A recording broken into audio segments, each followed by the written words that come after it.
From Eyewitness News, this is Newsmakers. U.S. Representative Joe Kennedy from the 4th District of Massachusetts officially kicked off his re-election campaign this week. It's not easy being a freshman legislator in the minority party in power on Capitol Hill, but the 33-year-old Democrat's name recognition may help. Still, has Kennedy been able to push priorities important to him and his constituents? And with House Speaker John Boehner's Republicans poised to remain in power, how will Kennedy propel his agenda if elected to a second term? This week on Newsmakers, our guest, Congressman Joe Kennedy. Hello and welcome to Newsmakers. I'm Tim White. Congressman, welcome back to the program. It's good to have you. Thanks for having me, Tim. Good to see you. Every time I have you on, I like to point out to our viewers geographically how your district is. And you know what, actually, I'm going to put you on the spot. Okay. How many towns are in your district? 34 cities and towns. It's a pretty big community. That would have been a bad moment if you had gotten that one wrong. We got that one right, thankfully. All right, so it stretches from Brookline and then down to Fall River. So basically Brookline, Newton, Wellesley, Needham, and then more or less southwest of the Rhode Island border. It forms a bit of a Y, just up to Hopkinton, but then more or less, again, down the Rhode Island border to Fall River, and then as far east as areas of Norfolk, East, and Sharon. It's a pretty massive district. It's a pretty big district, diverse economically, diverse ethnically, and on the one hand, that makes it a little more challenging because you have to be able to go out and speak to a whole bunch of different people with different economic needs, different opportunities in front of them. On the other hand, I actually think it's what makes the district so strong is that it's very much almost a microcosm of some of the challenges that we're facing across our country right now. Well, there's some things I want to talk to you about that are district specific, like South Coast Rail. I got some national things on the agenda, immigration and NSA. Great. But let's start with the rigors of the first term and the tone in Washington. Yeah. You're a freshman congressman hoping to become a sophomore, so to speak. I want to bring up a quote. My colleague Ted Nesi asked our Senator Sheldon Whitehouse what makes an effective senator. But it's an opinion that likely applies to all of Congress, and it's on the screen now. He said to be an effective senator, quote, seniority, which you can't do much about. It is what it is, but as time goes by, you need to be ramping it up to match your seniority. Is he right, and is that a problem for you? I think, one, he is, I think he's mostly right. Seniority is a big deal in both the House and the Senate, the way that those institutions work and the way that those institutions are set. However, I think a lot of that is also, or a big piece to being an effective member of Congress is the relationships and it's the substance. So knowing the issues, being a real expert on those issues, and knowing your colleagues so that you know who to go to as issues come up. Who can be a partner on a particular piece of legislation? We're not going to agree on everything. We don't need to. I just need to find one thing in order to get you to sign on to my bill, and you need to find one thing to get me to sign on to yours. Does your last name help at all? I think it certainly does. There's a number of folks that are still in Congress now, both the House and the Senate, that have served with one of my relatives, whether it was Patrick or my father even, and certainly my uncle, Senator Kennedy, that they've got those relationships. Those relationships are still ongoing. My dad still has a number of friendships with members that are still serving in Congress. And as I spent a great deal of time over the course of the past year going around introducing myself to other members, freshmen and folks that have been there for a while, Democrats and Republicans. So one-on-one, went and sat down with Speaker Boehner, Majority Leader Eric Cantor, Paul Ryan, and just had a cup of coffee or had a meal and just kind of sat down and spent 15, 20 minutes, half an hour, and say, what advice can I get from you? How do you think I can be effective? And what are your initiatives that I might be able to help out on and work on? Understanding that for Republican leadership, we might not agree on everything, but if there's going to be some areas that I can be supportive, I certainly would want to be. That's the whole idea about how we move our country forward. So we had you on, I think, a year ago. You were brand new. Yep. You had just been elected and sworn in. And you were just so optimistic that you could work together down there. But since you've been on the show, the government, it literally shut down. So are you still feeling that sense of optimism? Look, it's certainly a challenging time in Washington. That's not a yes, for sure. It's not yes, but I still am optimistic. I think that the system was designed to be difficult. When you're talking about setting federal policy, that's policy that's going to affect nearly 320 million people.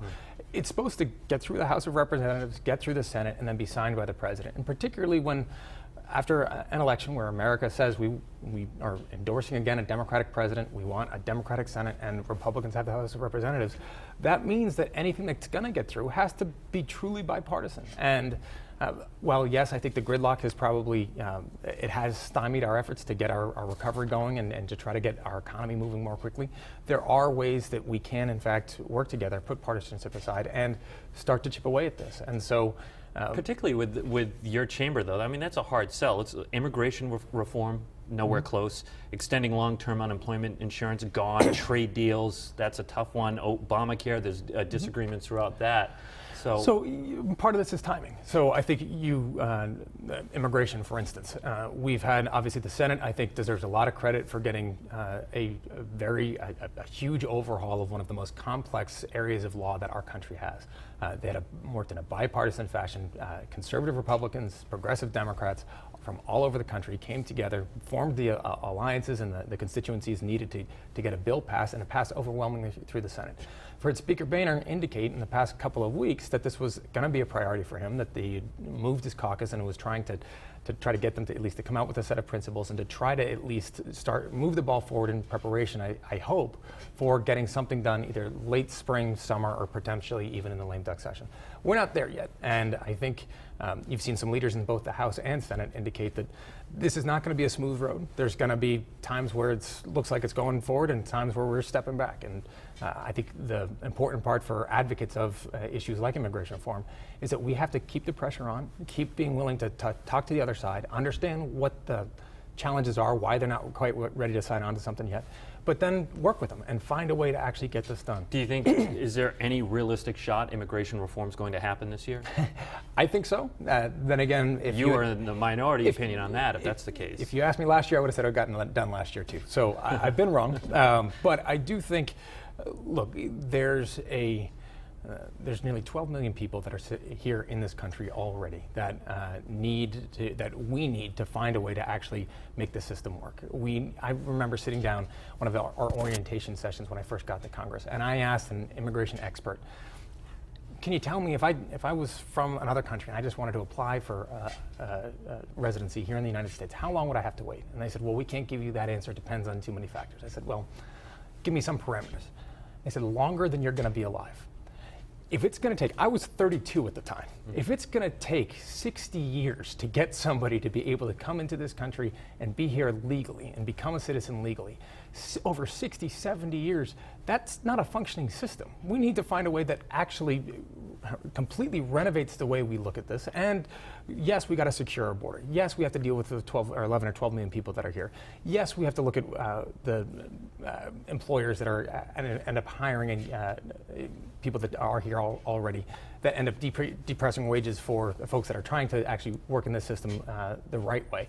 There's a bunch of different facets to this, but I think the Senate has done a tremendous job. Would you have passed that bill? I certainly would have. And there's a House version of the bill that is essentially the Senate version without the border security provisions, so which the Senate bill has hundreds of millions of dollars invested in border security.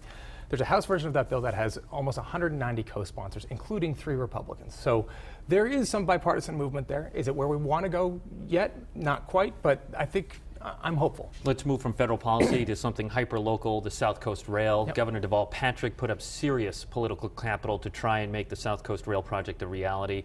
You called it a priority the last time you came on the show, but the $2 billion needed to make it happen hasn't come together. Can you sit here and still say it's a priority, or is it just insurmountable at this point? Oh, it's absolutely a priority. And I think Governor Patrick deserves a whole lot of credit for making this a priority of his administration. He's talked about it for several years. He's said that he's trying to make sure that it gets permitted and cited and actually breaking ground by the time he leaves office. I know that there's been a tremendous effort by his administration to get through what is an extraordinarily complex development problem, development issue, and a critically important development issue for the South Coast. These challenges are hard. You're talking about building a rail line that is going to connect Fall River in the South Coast to Boston. That's not a small feat. And so the fact that there's regulatory challenges there, that there's environmental challenges there, we have to work through them, and the process is working through it. And my pledge to our constituents is to continue to work through that process with the Army Corps of Engineers and the EPA, and try to make sure that we're moving in the right direction. And I think we are. It's not a done deal yet, but we are putting the pressure on and trying to make sure we get there. Well, finish the sentence. The South Coast Rail project will be complete by? We're going to keep working hard on it. I can't give you an exact year, I can't give you a day, but I can tell you that as long as this is a priority of the governor, which it is, as long as it's a priority for a congressional delegation, which it is, as long as it's a priority for this at the state level, our delegation that's been working on this for a long, long time and has been big supporters of it, and it is, and as long as it's a priority for the residents of my district and the South Coast, we will keep moving this. Well, I want to bring up a map of what the proposed South Coast Rail project would be. As you pointed out, it stretches from Fall River and also connects New Bedford all the way on up to Boston. You know, a Republican candidate for governor of Massachusetts, Charlie Baker, questioned the wisdom of the rail project. He essentially is asking why people need to leave New Bedford, Fall River for good jobs. Does he have a point? I mean, Congressman, why not invest in those areas so someone doesn't have to take an hour-plus train ride to go to Boston to find good paying work? I think, one, look, there's no silver bullet that's going to end up spurring complete economic development for our entire South Coast region. What I think South Coast Rail Project gets at is a fundamental issue that we in Washington, some of us anyway, have been trying to talk about for a while, and certainly since over my campaign and my year in office, is how do we make the country more competitive? It's one of the real areas where government does have a role to play is infrastructure. One of the challenges we're facing, and you hear about it from companies, from individuals, from small businesses, is the challenges that they're facing, whether it's regulatory challenges, whether it's costs that are unfunded government mandates that are passed on to small businesses, whether it is transportation. Our roads and bridges are crumbling. But that investment in order to bring goods and services to market, to let people commute into areas that are experiencing high economic growth but live in other areas, this type of investment, long-term investment, real vision that is going to, I think, provide a huge economic spark to Fall River, New Bedford, and the surrounding communities is an important step forward. Is it going to totally solve the problem? No. But is it a step forward? Yes. And we need to keep working on other strategies to also build up New Bedford and Fall River, Taunton, and the other areas around. All right, we're going to shift gears a little bit. Your cousin, former Congressman Patrick Kennedy, has been outspoken against the legalization of marijuana. Where do you fall on that? I was a former prosecutor before I ended up running for office, and Massachusetts residents obviously were in that legalization process and decriminalization several years ago, and now going through the permitting of the medicinal marijuana. If that's the way society wants to move in, I think that's fine. I think we do have to be very, very careful about this. And again, when I was a prosecutor during the decriminalization period, that decision by ballot initiative ended up having ramifications that ended up going all the way up to the Supreme District Court in Massachusetts and changing fundamentally the way that police were able to stop and search cars. It changed the way that we were able to prosecute cases.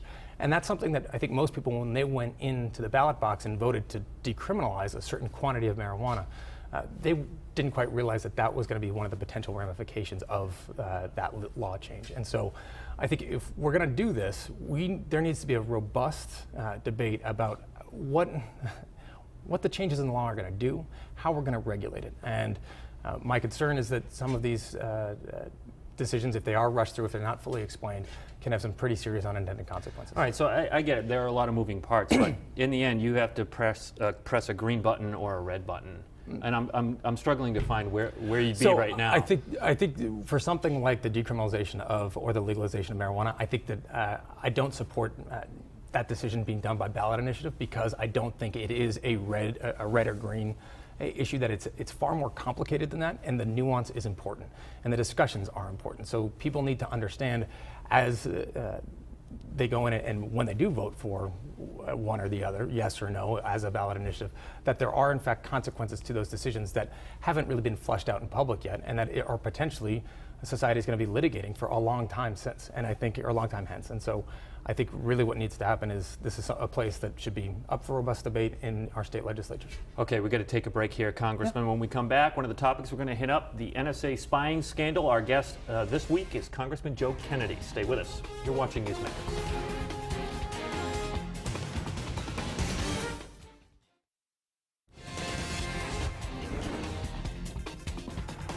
Welcome back to Newsmakers. I'm Tim White. Our guest this week is Congressman Joe Kennedy from the 4th District of Massachusetts. He just announced his re-election campaign this week. Congressman, I want to talk about the NSA spying situation.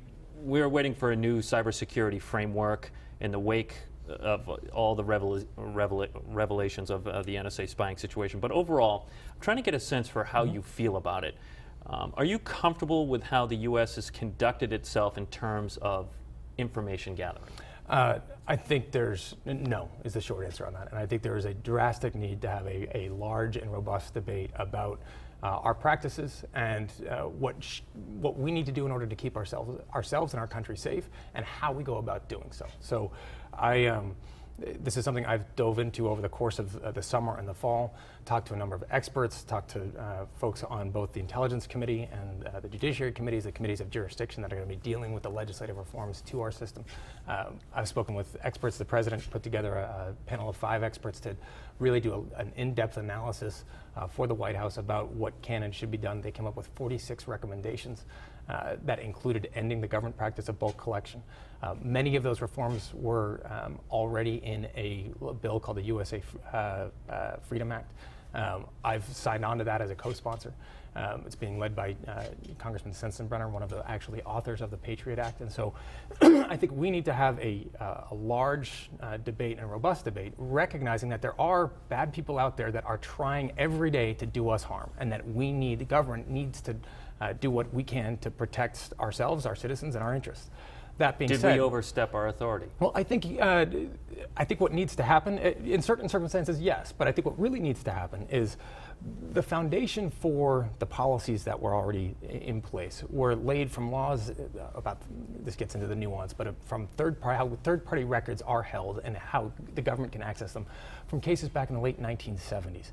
Technology has advanced so much in the last 5 years, let alone the past 35 years. There needs to be a much more robust debate about how this framework works and what we can and should do and what we shouldn't be able to do.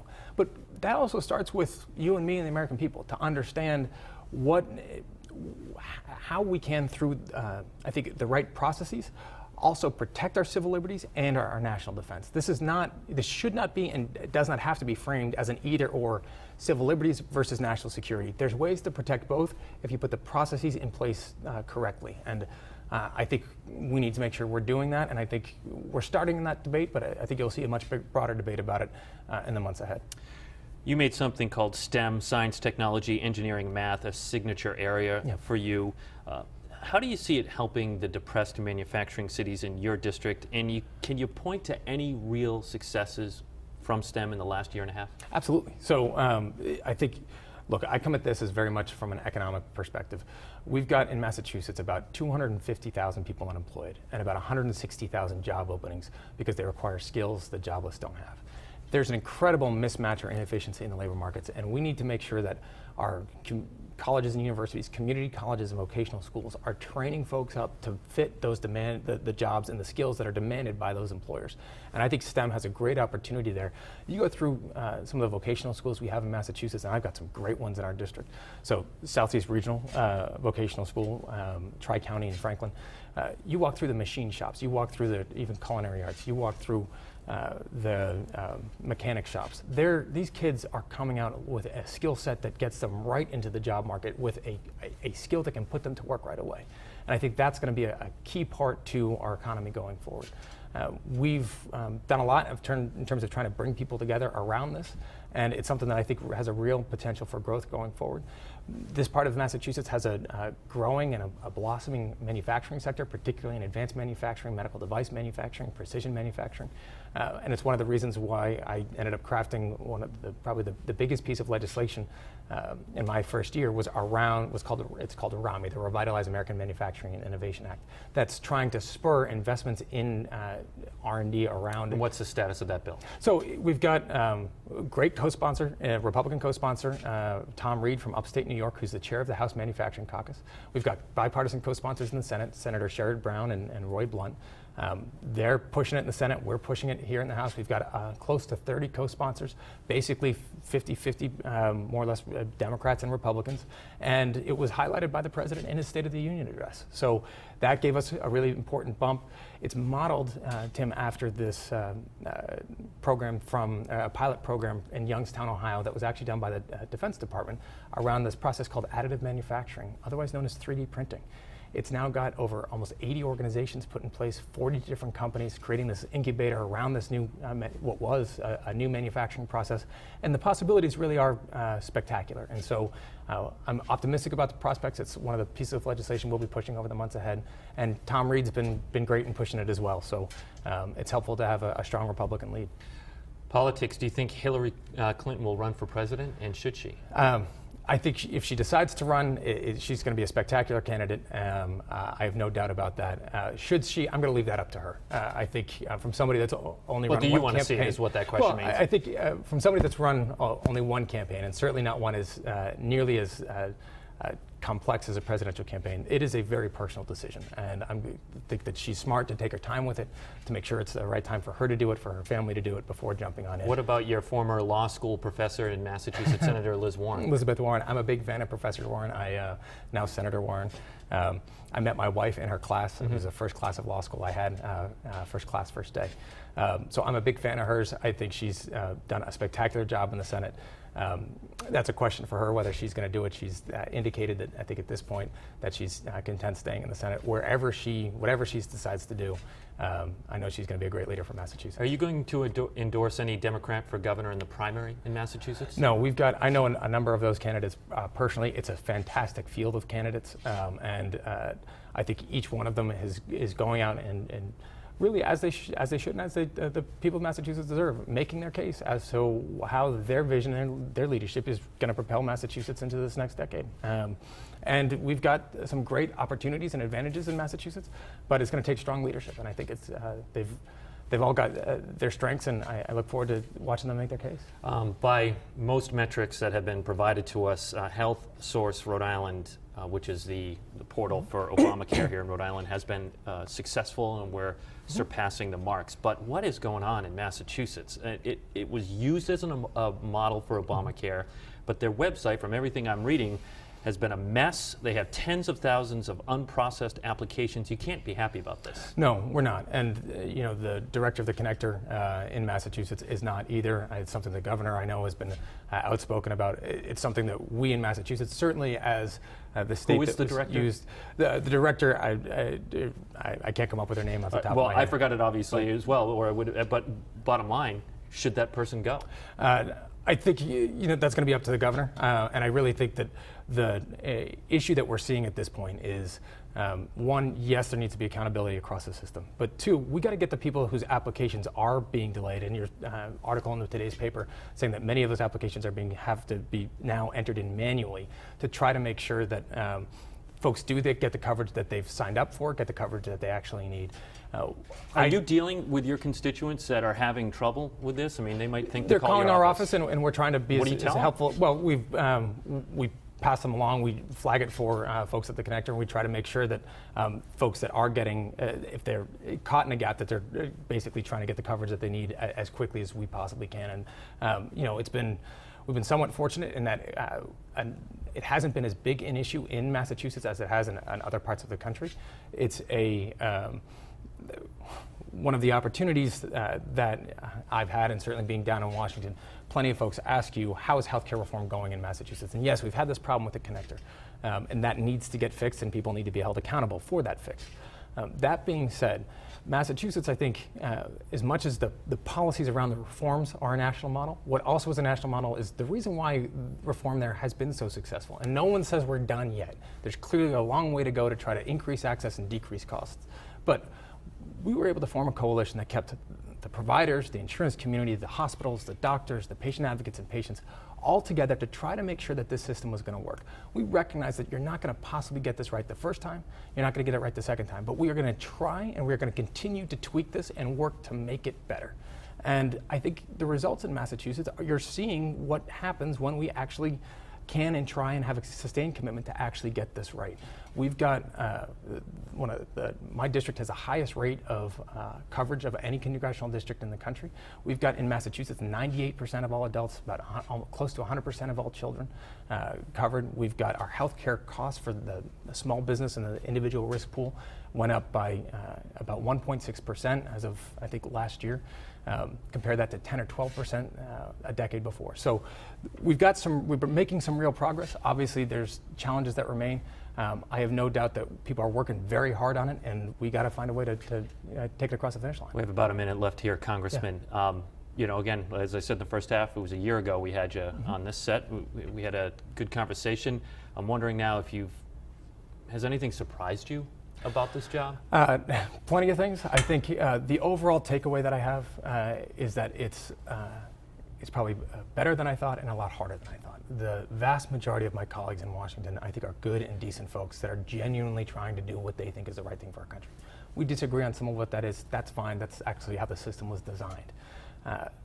The hard part about that is for those folks that want the system to fail and that want the system to shrink and want that gridlock, they're not going In 10 anywhere. seconds, who are those people? Well, there's, I'm not going to give you individual names because you can find areas to work on with every single one of them. And I've tried, and you sit down with them and you can find areas to work. So you got to find the areas where you can work on them, work with them, and on other ones, you can work around. Congressman Joe Kennedy, thank you very much for joining us on the program. Hey, thanks very much for having me. And if you missed any of it, it's online, WPRI.com. I'm Tim White. We'll see you next week on Newsmakers.